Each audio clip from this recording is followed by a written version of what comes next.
Obviously, so much stuff went down. And among it, Andrew Tate was arrested in Romania. If you guys, I'm sure by now you have heard the story. It's been covered extensively. Andrew Tate is a former kickboxer. He's 36 years old. He was born in America. I think that he spent a lot of time in the UK. If I'm correct, he holds both an American and a UK citizenship, but he is currently residing in Romania, and he was arrested for organized crime, human trafficking, and rape. And the internet has subsequently exploded. There are all of these theories that he has been very clear in his own tweets since the arrest that this is all a part of the Matrix. There are these theories that the government went after him because he is this sort of macho man character and he's inspiring too many men to be alpha males, and so they're just going after him to take him out. And Andrew Tate, to some extent, believes that this is true. I wanted to give my take on this situation because I think it's relevant and I think it's interesting and it speaks to exactly what we are talking about and why I don't want to say that I hold a low opinion of a lot of women. I don't, but I think that I hold a very realistic opinion of what women are capable of all around the world. It is why it landed me on the opposite side of the Me Too movement, which I believe is women that trade sex for positions in Hollywood, for positions at work, and then when they regret that sex that they traded, they call a man a rapist. And it's also why an account like Tag the Sponsor makes me laugh, because I know that women are not all just these precious butterflies who are always caught up in circumstances and don't know how they landed there. Women can be, just like men, can be conniving. Women can, when they want to get around to it, be more conniving and more plotting than men can be. The Andrew Tate story is interesting to me for a lot of reasons. The first is because of how I met Andrew Tate. Totally weird story. Andrew Tate was at the Ritz in London when me and my husband first fell in love, and he was with a mutual friend of ours who I'm not going to name, doesn't matter. I met him as I was having this dinner with my husband and his friend. Andrew Tate was there. I had no idea who he was. This is kind of before he really took off on the internet, even though I think he was known to some. He was not at all known to me. He was very nice to me. I have nothing bad to say about how he treated me. He was very kind. He wasn't wearing glasses inside as he does now. I think that's kind of his online persona. But he was very kind. I didn't speak to him very much, obviously. I was in love with my husband, like falling in love. So I spoke to my husband the entire time.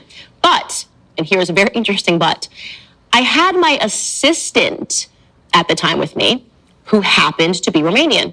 She's born in Romania, speaks Romanian, happened to have been in the United States, because she was playing tennis at university. And then she worked for me for a couple of years, and she wasn't a very good assistant. That's why she's not with me anymore. And she was also a young woman who was obsessed with Instagram, this kind of a girl that would pose seductively on the internet, right? And she spent a lot of the time that we were there talking to him, right? They were having a conversation. I don't know if he was speaking to her in Romanian. I don't even know if he speaks Romanian, but I do know that he spoke to her. And at the end of this dinner, as I am not paying attention because I've got butterflies in my stomach and I'm falling in love with my husband, she comes over to me afterwards and she says, this guy, Andrew Tate, I think he's a pimp in Romania. I said, what? And she's like, no, I think he's like actually a pimp in Romania. And I'm sitting here going, I don't even know what they're talking about. He's not even Romanian. He's a UK citizen. Maybe he's American. He doesn't sound Romanian, doesn't look Romanian. I don't know what you're saying. And she also said a lot of stupid things, so I didn't really give too much air to what she said. It just didn't really make sense to me. I don't know if she meant to say that he had approached her, which, by the way, if he did, she would have been a perfect candidate for this. She was very interested in, and eventually it was why we had to go our separate ways, one of these girls, right? Someone that wants attention, wants somebody that's going to shower them with attention, somebody that wants money. And so I just remember that one comment. It's something that she said, and I didn't look further into it because it wasn't relevant to me and it wasn't relevant to my life. So you fast forward to today, and I see these allegations of him being a rapist, human sex trafficking, whatever in Romania. And my take on this is that I do not believe that Andrew Tate is a rapist. I don't. I think that that is what people like to accuse men of when they're trying to take them down, right?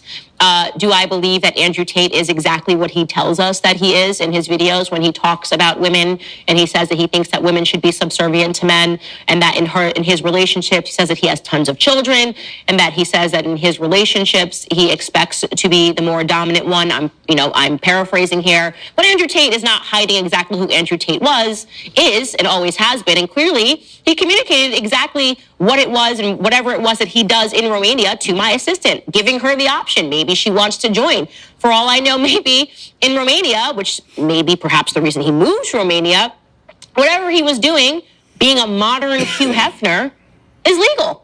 I'm taking a guess here. I don't know. But if you're a guy and you hold citizenship in America or in the United Kingdom and you decide to uproot to Romania, it's got to be because you can do a little more dodgy stuff in Romania. It's the Eastern Corridor. This is how things work, right? Romania is like Ukraine. It's an incredibly corrupt country. The governments are entirely corrupt. Now, the risk that you run is that what you are doing in Ukraine might be legal if your goal was to be a Hugh Hefner. And I think that what he did, I believe that Andrew Tate was always upfront with all of these women in the same way that when you go to work for the Playboy Mansion, they're pretty upfront with the fact that you're going to be walking around in a bikini wearing bunny ears when Hugh Hefner was alive. I believe he always communicated that and he was always upfront, right?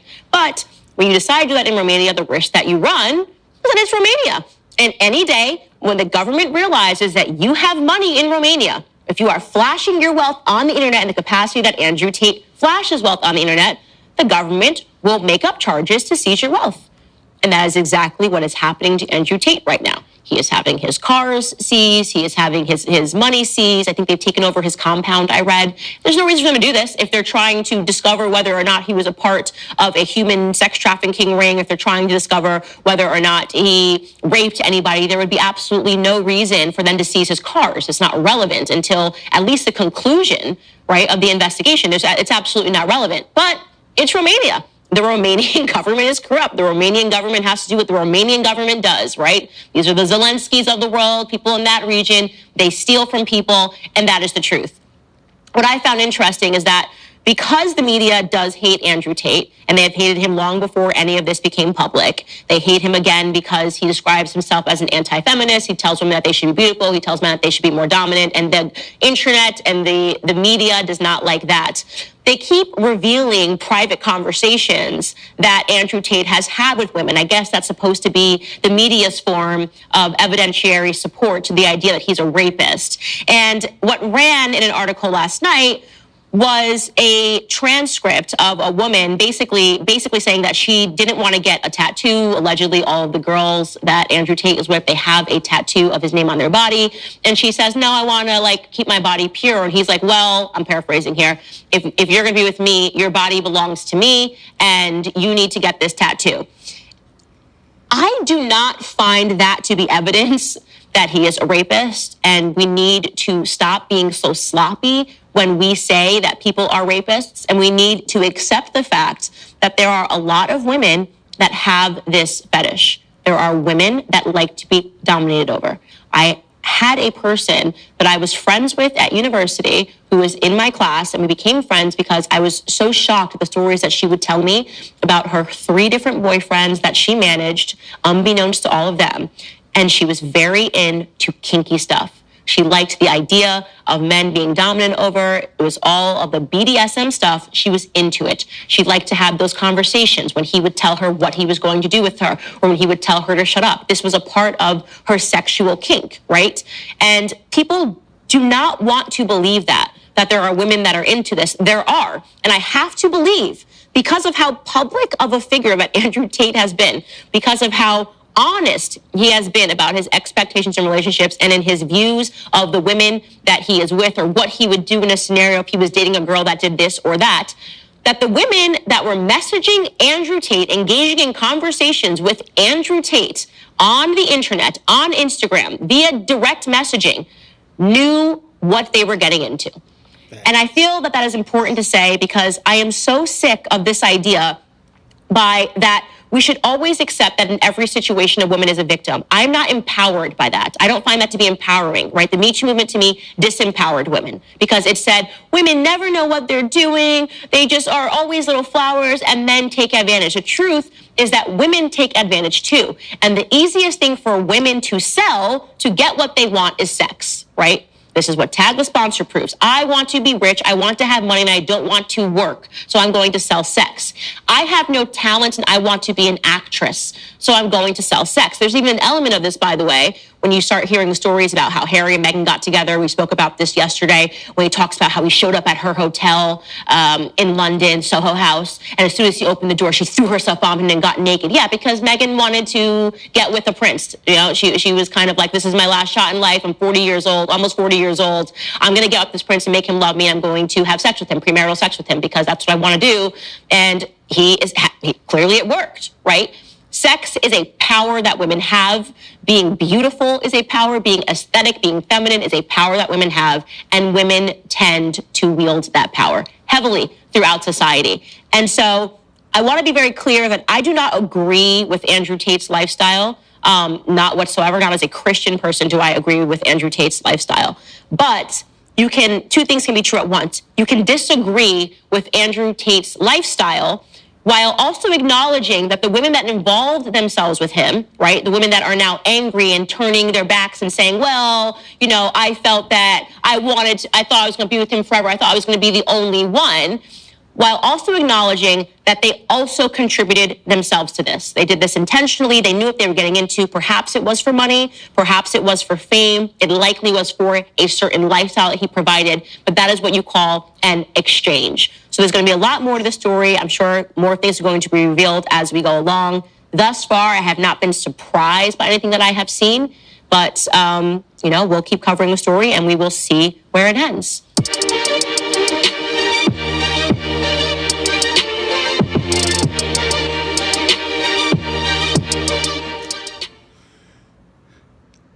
Well said, Candace.